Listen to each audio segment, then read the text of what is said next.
88, la frecuencia de la familia hispana. Muy buenos días a todos mis amigos y hermanos que nos acompañan en este tiempo de estudio bíblico devocional. Su hermano Pastor Roberto Alfaro les saluda y les doy una cordial bienvenida a este apasionante tema. Bat Midbar, libro de números, nuestro cuarto estudio bíblico en la secuencia que traemos durante todo el año. Así es que sean todos bienvenidos. Me enviaron ya preguntas a partir del día de ayer en la introducción que hicimos al libro de números y voy a tratar de dar algunas respuestas prácticas sobre el tema. ¿Por qué se denomina en español libro de números y en hebreo Bat Midbar? Muy interesante la pregunta, por lo tanto quiero por supuesto contestarla. Cuando leemos en español, en nuestras Biblias en español, leemos la palabra o el nombre de Números, cuarto libro de la Biblia, de los 5 que conocemos como Pentateuco: Génesis, Éxodo, Levítico, Números y Deuteronomio, Torá. Nos daremos cuenta que la expresión números se hace referencia en este libro básicamente porque es justamente allí donde se va a hacer el censo del número de personas que conforman las tribus de Israel, las familias. Y hay algo muy interesante aquí, y es que ese número de componentes de familia tenía como característica básicamente los que son varones, cabeza de hogar, y además los hijos varones mayores de 20 años. En este censo, en la expresión números, nos vamos a encontrar con un número, 603,000. Este número 603,000 es muy importante tenerlo presente, la Biblia así nos lo indica, porque evidentemente es un número muy grande, 603,000 personas. Ustedes contestaron la tarea, gracias a quienes contestaron la tarea. Vean qué interesante cuando hacemos la tarea, porque recordemos que cuando Jacob llegó a Egipto, recuerden ese dato tan importante, Génesis capítulo 46, versos 26 y 27, que nos dice que habían un total de 70 personas.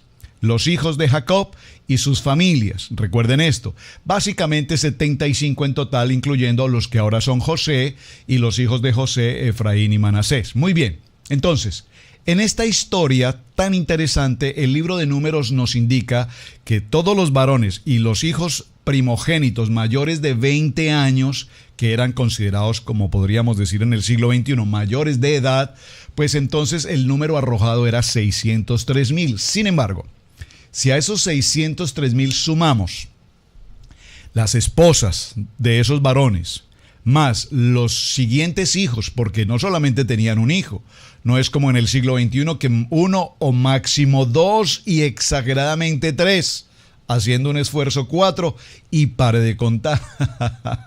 Pero en aquel tiempo no, el pueblo de Israel se multiplicaba, habían entrado 70 y ahora nos habla de 603,000.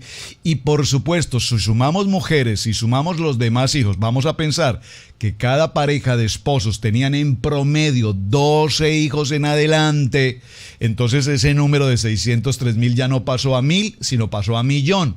Y cuando a esto le sumamos ancianos, las niñas, las mujeres no estaban incluidas, las mujeres no aparecen allí puntualmente, entonces esto nos indica que el número 603,000 podría ser fácilmente 3 o 4 veces mayor que el censo que teníamos aquí como varones. Entonces, la expresión números en español, repito, viene desde el punto de vista del censo. Importante, muy importante la pregunta, gracias por preguntar. Ahora, desde el punto de vista del estudio del hebreo, la palabra es Bat Midbar. Bat, que significa en, Midbar, que significa desierto. En el desierto. ¿Por qué entonces se llama libro de números y no libro en el desierto? En español, repito, números, en hebreo Bat Midbar. Porque en el desierto se suceden cosas extremadamente importantes en nuestra vida hasta el siglo XXI, donde estamos ubicados hoy. Hace algunos años, recuerdo, compartí un mensaje en la congregación que tenía que ver en qué lugar te encuentras tú. ¿Estás en Egipto bajo la condición de siervo del faraón, es decir, en esclavitud? Aquí estamos hablando de todos aquellos que sin conocer de la palabra viven vidas sin sentido, viven vidas en religión, viven sus vidas en nueva era, viven sus vidas en la era científica, viven sus vidas en la lógica, en la razón, en el entendimiento humano, en la costumbre, en la cultura, en el yo soy así. Ese es el tiempo de Egipto, el pensamiento, la mente, la filosofía, el humanismo, en el que lastimosamente la misma iglesia ha caído hoy en esa condición humanística. Mensajes filosóficos, mensajes motivacionales, mensajes de paz, de alegría, pero distantes completamente del verdadero propósito de la palabra. Pero una vez salimos de esa condición de siervos de esclavitud, pasamos ¿a dónde? Pasamos al desierto. Recuerden qué pasó con el pueblo de Israel. Salen de su condición de esclavitud, viene el tiempo del sacrificio del cordero, el tiempo de Pesá, viene la salida del pueblo de Israel y pasan al desierto. En el desierto, como su nombre lo indica, en la estepa, en las arenas, en la sequedad, en medio del calor, pues el pueblo de Israel debe pasar, por supuesto, por unas adversidades y dificultades extremas en gran manera, pero es precisamente en el desierto donde podemos ver ahora la mano poderosa de Dios sobre nuestras vidas. Es precisamente en el desierto donde Dios prepara el maná del cielo para que haya no solamente alimento, sino un alimento 100% puro, un alimento lo suficientemente nutritivo que les permite a este pueblo de Israel ahora vivir una vida saludable. Esto es extraordinario. ¿Qué comían en la esclavitud? Comían las basuras, los sobrados, la mala condición de vida. Pero ahora en el desierto, en medio de la prueba, adversidad y crisis, en el desierto Dios se manifiesta enviando la provisión del cielo. Y repito, un alimento llamado maná que no solamente es sobrenatural, sino que además es de alto poder nutritivo. Y empiezan a vivir ahora una vida extraordinariamente saludable. Por supuesto, ellos decían, ¿cómo es posible que tengamos maná en el desayuno, maná en el almuerzo, maná en la cena y de sobremesa, maná? Pero era el alimento de Dios. Dígalo conmigo, cuando estoy en el desierto, recibo el alimento de Dios. Número uno. Número dos, en el desierto, en medio del clima, la adversidad, el calor, Dios coloca una nube de protección sobre el pueblo. A su vez, en las horas de la noche, en extremo frío, envía la columna de fuego para que sean abrigados. En el desierto, Dios entrega las directivas para que Moisés, Aarón y demás sacerdotes establezcan un lugar de adoración llamado tabernáculo, porque ahora la presencia de Dios va a reposar en este lugar. Estamos ya nosotros también pasando por temperaturas altas en esta área, en este verano, así es que discúlpeme, por favor. Pero en este lugar, en el desierto, aparece el tabernáculo. En este lugar, en el desierto, y quiero que nos remontemos un momento al libro de Éxodo en el capítulo 20, es algo extraordinario. ¿Por qué entonces ahora la palabra Bidmar en hebreo nos habla del desierto? Porque repito, cuando estudiamos el libro de Shemot en los parashat anteriores, usted recordará, mi amado hermano, mi amada hermana, recordarán que Shemot, Éxodo, nos habló toda la experiencia del pueblo de Israel en el desierto. Por eso Bidmar en el desierto es tan importante, porque en el libro de Éxodo capítulo 20 se sucede uno de los momentos cruciales para el pueblo de Israel y para nosotros hoy en el siglo XXI. Capítulo 20, usted recordará. En el capítulo 20, normalmente cuando hablamos de los 10 mandamientos nos referimos al capítulo 20. Y decimos que en el capítulo 20 fueron entregados los 10 mandamientos. Es correcta la expresión, pero realmente las tablas, las que conocemos como las tablas de la ley, no fueron entregadas aquí en el capítulo 20, fueron entregadas un poco después, ya lo vamos a ver. Ahora, en el capítulo 20 se sucede un hecho que no podemos pasar por alto porque estamos, repito, en el desierto, pero en este desierto es necesario que ahora el pueblo de Israel, y hablamos ahora de millones de personas, más de los que el censo mostraba, en el concepto de varones, había un sinnúmero de personas que conocían a Moisés, sabían de su liderazgo, sabían de lo que había pasado, se rebelaron contra él. ¿Por qué nos sacaste de la tierra de esclavitud? Finalmente allá dormíamos, aunque fuera en medio de la pésima condición, pero allá vivíamos. Ahora nos has traído al desierto y este calor, y no tenemos comida, y no tenemos agua, y no tenemos esto. ¿Y qué hacía el pueblo de Israel allí? Se rebelaban contra el líder que Dios había puesto. Entonces salieron de una esclavitud física desde el punto de vista de ser siervos del faraón, pero no habían salido de la esclavitud del corazón. Y este es el punto que quiero tratar. Salir de la esclavitud del corazón es vivir una vida en Egipto, vivir de los placeres del mundo, de las fiestas, de los festivales, de los carnavales, de los placeres del mundo, las drogas, el alcohol, la perversión, la mentalidad del hombre, la filosofía humana, las costumbres, las leyes, las tradiciones. Y pareciera ser que todo eso lo podemos aplicar como creyentes. No es así.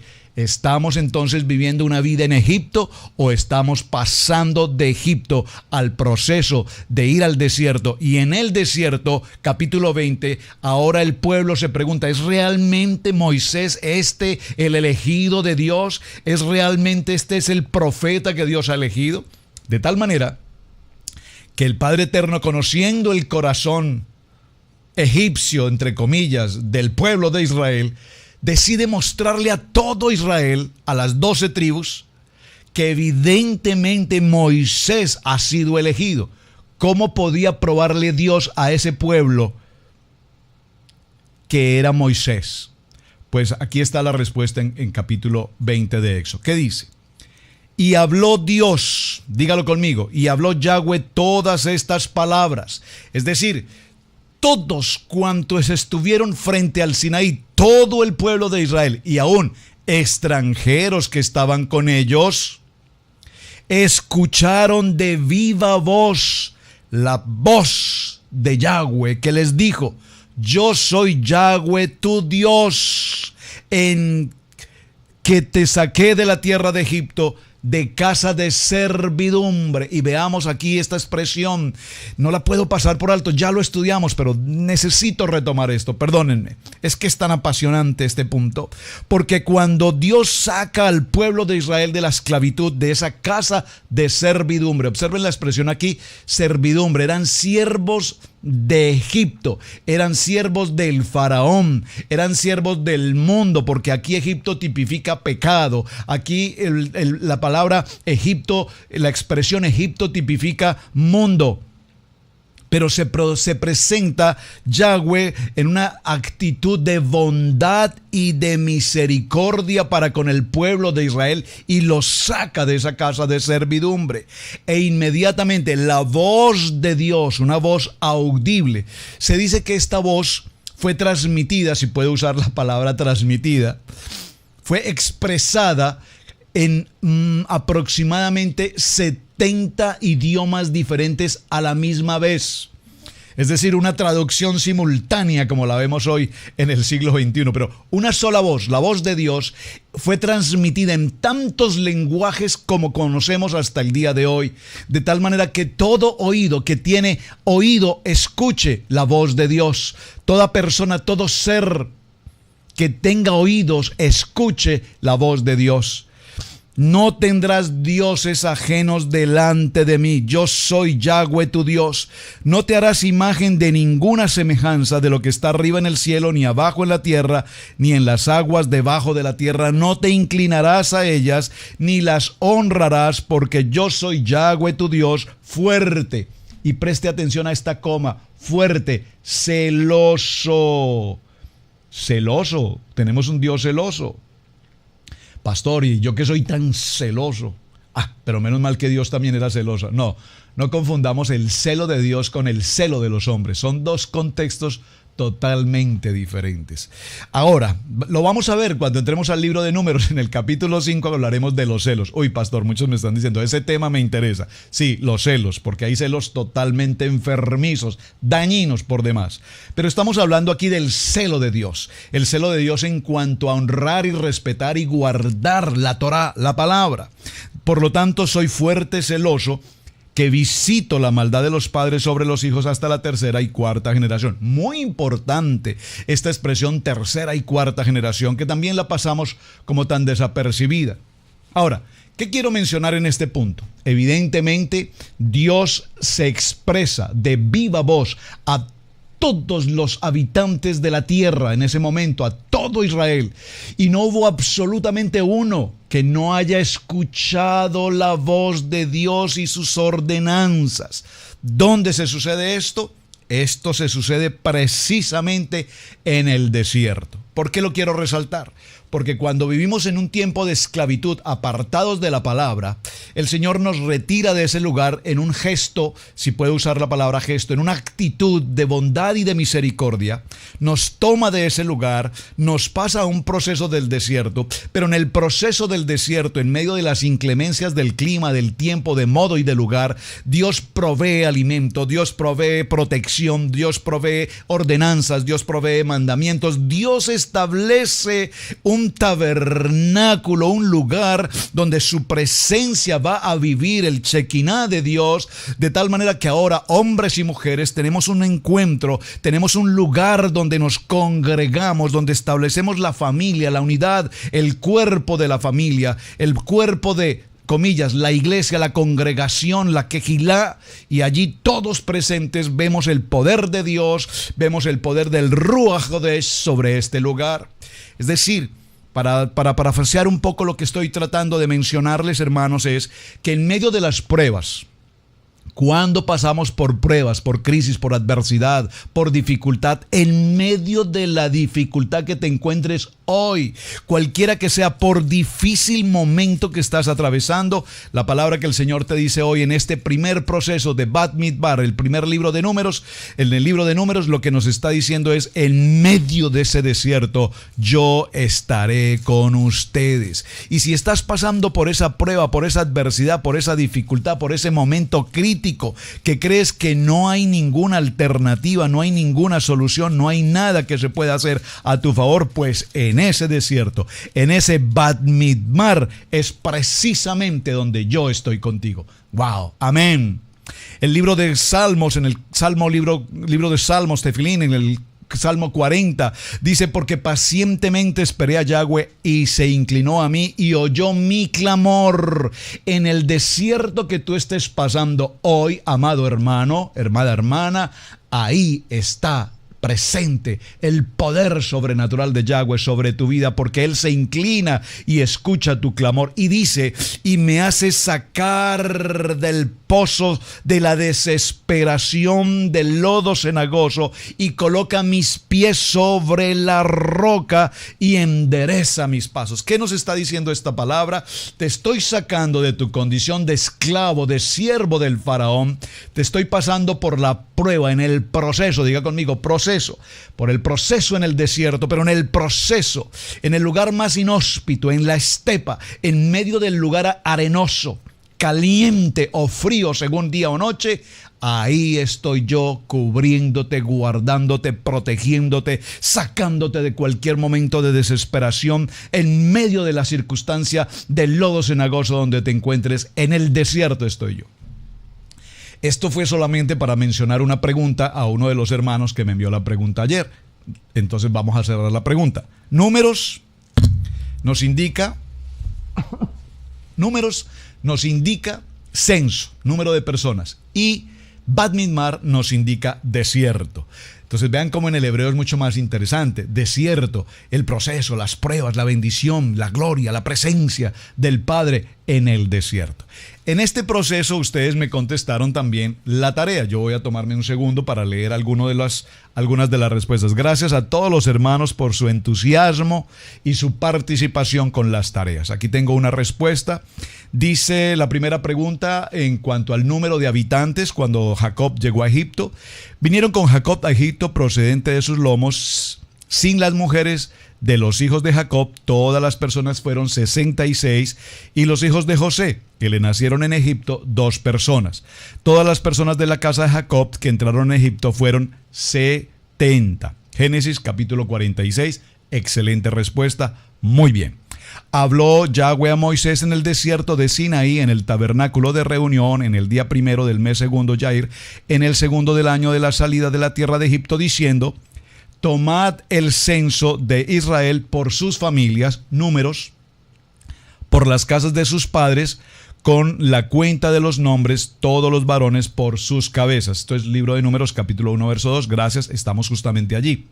Y la segunda parte de la tarea tenía que ver con la palabra fe y con la palabra esperanza. Y la respuesta que me da la hermana, estoy leyendo una respuesta enviada por la hermana Teresa Gómez. Gracias, hermana. Para mí la fe es esperar una respuesta segura, certera, de que viene de una promesa de Dios. Y la esperanza es algo que no se pierde. Yo digo, tengo esperanza, es decir, algo que puede ser. Muy bien, excelente respuesta. Recuerden que la pregunta tenía una opción y era un aspecto de carácter personal, y así lo hizo. Pero yo quiero dejarlos con este punto de la tarea. Yo hice mi tarea también y me encontré con el primer libro a Corintios, capítulo 13, verso 13. Porque aquí encontramos parte de la respuesta. Aquí el apóstol Pablo está diciendo: ahora vemos por espejo oscuramente, mas entonces veremos cara a cara. Ahora conozco en parte, pero entonces conoceré como fui conocido. Verso 13. Y ahora permanece la fe, la esperanza y el amor. Estos tres. Pero el mayor de ellos es el amor. La fe, la esperanza y el amor. ¿Por qué lo mencioné así? Porque la fe la describe claramente Hebreos capítulo 11. Esa certeza de lo que sabemos, que por la promesa y por la palabra de Dios se ha de cumplir. Número 1. Es decir, caminando, dice la palabra, como viendo al invisible, llamando las cosas que no son como si fueran. Eso es la fe, la verdad absoluta de que Dios sabe que está en control y que yo sé que está en control de mi vida. Fe. Ahora, les he mencionado que la fe, hay niveles de la fe. Y hay una fe que es más que una fe, la hemos llamado la fe griega, porque recuerden que la fe griega es el concepto de la razón, de la lógica, del entendimiento. Yo no puedo invertir si no tengo el dinero. Yo no puedo entrar al restaurante si no tengo con qué pagar. Cosas así. Esa es la fe lógica. Esa es la fe de la razón humana. Esa es la fe del entendimiento. Esa es la fe griega. La mentalidad de los griegos es razonable, alto por ancho por altura. Eso es 2 por 2 es 4. Esa es la fe matemática griega. Pero resulta, mis amados hermanos, que como creyentes en la palabra, la fe del creyente es sobrenatural. Es decir, dígalo conmigo, es un emuná. El emuná es más que la fe griega. El emuná es entender que todo lo imposible no lo puedo hacer yo, pero que tengo al Dios poderoso, a Yahweh, Hashem, que está de mi lado. Y si Él está conmigo, entonces, ¿por qué temeré? Amén. Ese emuná, a donde quiero transportarlos con el estudio bíblico devocional cada día, es a que nuestra vida camine continuamente en un emuná, en la fe sobrenatural de entender que Dios está a mi favor. Esa fue nuestra tarea el día de ayer y la verdad, gracias a todos ustedes, mis amados hermanos, por las respuestas. Muy bien, continuemos en nuestro estudio del libro de Números. En el capítulo 1, verso 1, Hashem habló a Moshe en el desierto del Sinaí, en la tienda de reunión, el primer día del segundo mes, en el segundo año de su salida de la tierra de Egipto, diciendo... Aquí la palabra hebrea ha sido traducida como desierto. Recuerden que es Idbar, Bad Midbar, que significa estepa, desierto, conversación, y viene de una raíz que es Dabar, que significa hablar, conversar. La palabra Midbar, ya lo mencionamos, como desierto, nos muestra... Hay un terremoto muy seco, generalmente lleno de arena y con muy poca o ninguna vegetación, sino más bien como una estepa, que es una llanura extensa, sin árboles y con muy poca vegetación, adaptada a la sequedad.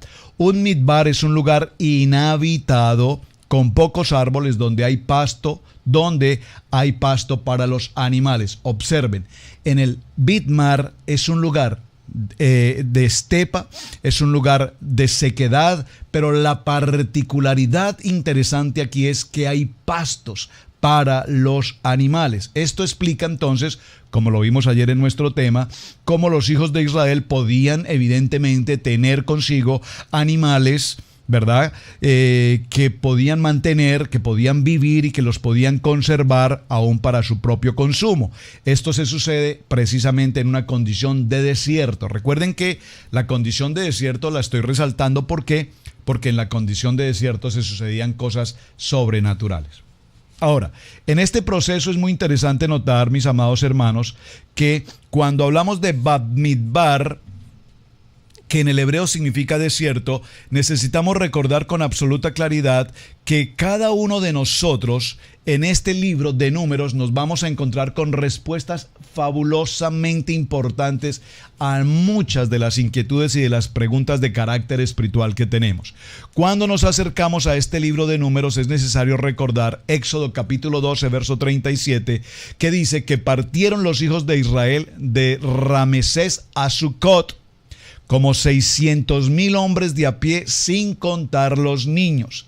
La diferencia entre las cifras que nos revelan este censo es dada por Yahweh a Jacob. Recuerden que en Génesis capítulo 46, que ya mencionamos, nos habla de 70 personas. Ahora, cuando se ordena el conteo de cada una de las familias del pueblo de Israel, es interesante que el conteo siempre se hace por línea paterna, muy importante, por línea paterna.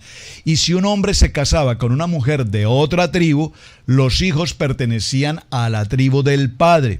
A los 20 años de edad se le consideraba a este joven apto para la guerra, es decir, como la mayoría de edad que conocemos hoy. Y es muy importante notar aquí, mis hermanos, que se debían presentar siempre los líderes de cada tribu. Cada tribu y cada líder de tribu que se formaba frente a cada una de sus respectivas tribus, estamos hablando de las tribus de Israel, es importante notar que cada uno de ellos, como líder asignado a su respectiva tribu, a su vez debía portar la respectiva bandera que identificaba a cada una de esas tribus. Y esto es muy interesante porque lo vemos hasta el tiempo en el día de hoy. Cuando en Estados Unidos, donde estamos residiendo en este momento, vemos reuniones multiculturales, es muy interesante notar que aunque somos una sola familia como creyentes, cada quien se identifica particularmente con respecto a su bandera. Cuando hacemos reuniones multiculturales, vemos cómo si colocamos una bandera amarillo, azul y rojo de Colombia, pues todos los colombianos se dirigirán a ese lugar porque saben que esa es su bandera.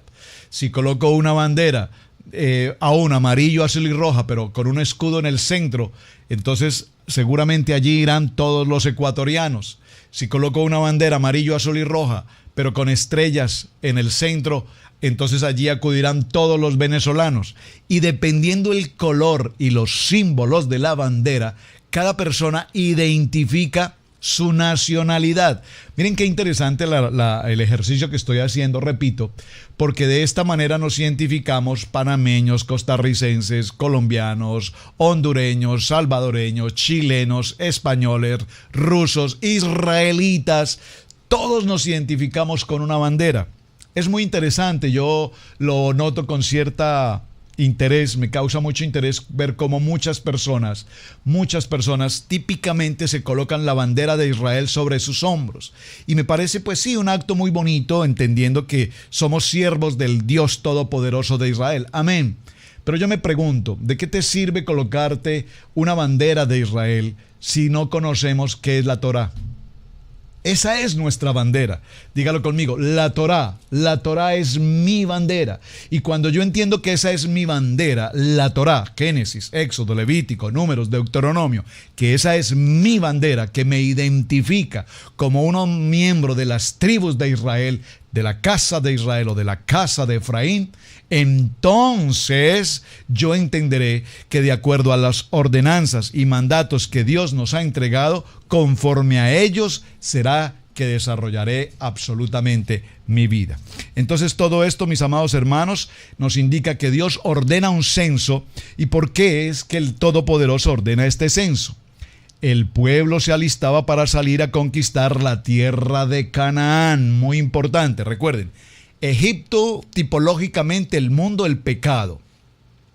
El desierto, que es la prueba, la adversidad, la crisis, pero en ella encontramos toda la gloria de Dios, el alimento, la protección, los mandatos, la voz de Dios, el tabernáculo, la presencia del Padre directamente con nosotros, acompañándonos en ese caminar. En ese desierto, repito, se sucedieron muchas circunstancias por el corazón de idolatría del pueblo. Pero justamente hoy, en la grabación de este tema del libro de Números, estamos apenas a unos pocos días, a muy pocos días de cumplir ya el ciclo del Omer, los 50 días después de Pesá, después del Shabbat. Empezaremos a contar 50 días hasta el día 50, día 49, día 50, dígalo conmigo, Yovel, y estaremos celebrando justamente una de las santas convocaciones que es Shavuot, es decir, el tiempo de la trompeta. Esta celebración de Shavuot, que ya está la celebración de las semanas, como así lo indica Shavuot, que significa semanas, está por cumplirse justamente en estos días. ¿Y por qué es tan importante? Bat Midbar, libro de Números, que tiene que ver con Shavuot, nuestra próxima celebración, la santa convocación, tiene que ver justamente que en el desierto Yahweh entregó su Torah. Yahweh entregó su Torah. Y vamos a ver cómo, adelante notaremos, que esa Torah, que lo que está simplificando es un acta, un pacto, un matrimonio del Dios Todopoderoso con el pueblo de Israel, ese pacto de matrimonio no se pudo llevar a cabo precisamente por la dureza del corazón del pueblo de Israel. Muy importante, y lo vamos a estudiar con detenimiento a lo largo del libro de Números, porque veremos cómo aún en la gracia, en la misericordia y en el favor de Dios, Él tiene bondad y honra al pueblo de Israel, que en medio de su idolatría, que en medio de su desobediencia, incumplió lo que la Torá, las ordenanzas, los mandamientos, Dios había establecido. Y ellos prometieron, cumplieron con una palabra de pacto: yo cumpliré mi pacto. Pero sin embargo ese pacto fue evidentemente incumplido. Así que, mis amados hermanos, como pueden ver, el tema de Bat Midbar, el libro de Números, tiene mucho, pero mucho por enseñarnos. Atentos sus oídos, atento su corazón a todo lo que tenemos que estudiar en este apasionante libro. Mis amados, su hermano Pastor Roberto Alfaro les saluda. Shalom, muchísimas gracias por acompañarnos. Gracias por compartir el video y continuamos en el día de mañana. Bendiciones.